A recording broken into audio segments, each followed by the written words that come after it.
All right, put a graphic on the screen. 57% of small business owners predict economic conditions will get worse over the next year. Andy Puzder with me now. All right, is it too late to fix the economy in any way this year? It is too late to make significant progress before November. Look, businesses always deal with inflation. The problem right now is they're dealing with inflation in every aspect of their business, materials, labor, commodities. And then you look at the consumer side of it, for people who having money to buy things, and you see no policies to improve gas prices at the pump, no real energy policies, and no prices to lower food costs, which are rising worldwide. So if you're running a small business, you're hit with all these cost pressures and you're not seeing anything that indicates consumer demand is going to increase beyond where it is now. So of course you're going to be negative about the future. And there's really not a lot that Biden can do about it unless he enacts some supply side policies, as Larry Kudlow would say: cut taxes, cut regulation, focus on domestic energy, and it might get better. Yeah, it might, but he's not going to do any of that, is he? I mean, that's just out of the question from No, Democrat he's not. administration. There you go. All right. Next one. Now, you've always been in the restaurant business. That's the way I associate you. You've run various restaurant chains. The IMF director, Kristalina Georgieva, she's warning that the anxiety around access to food is rising. And, perhaps more importantly, The Economist magazine talks about the coming world food catastrophe. All right, what happens to restaurants when the catastrophe hits?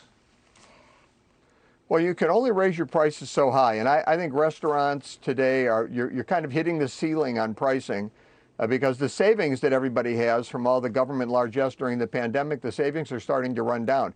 And as commodities increase in cost, as your input of food costs goes up, the only thing you can do is increase the price to consumers, or you start losing money and you go out of business. So, look, Russia and the Ukraine combined provide about 25% of the world's wheat.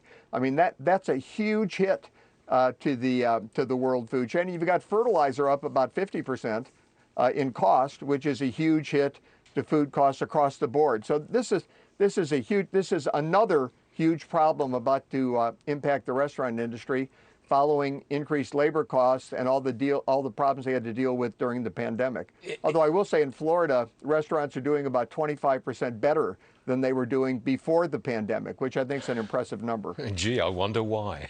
Could it be the free state of Florida does well? You know how it is. Good Lord. Do you think that a recession is now almost unavoidable? I think whether we have a technical recession, in other words, two consecutive quarters of negative economic growth, I think that's probably pretty likely.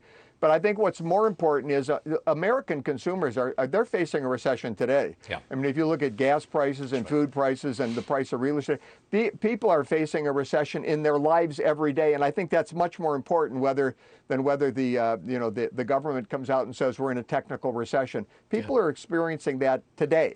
And it's an issue, and it's something that the Democrats better step up and address soon. Good luck with that, but it's a shock. Good luck. You gas up the car, you go to the grocery store, and it really is a shock when you see the price hikes. It's not a question of whether you can afford it or not. You just realize what it's doing to our society.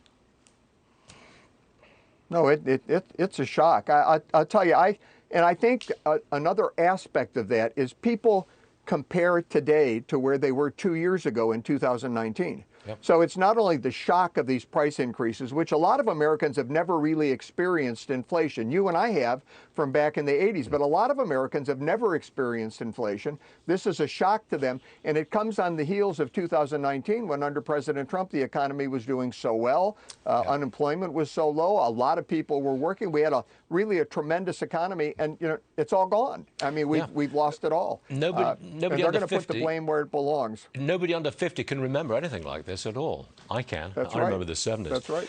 All right. Thanks very much indeed. Me too. Always a pleasure. Great stuff. Andy Puzder, come and see us again. Stu. Yes, sir.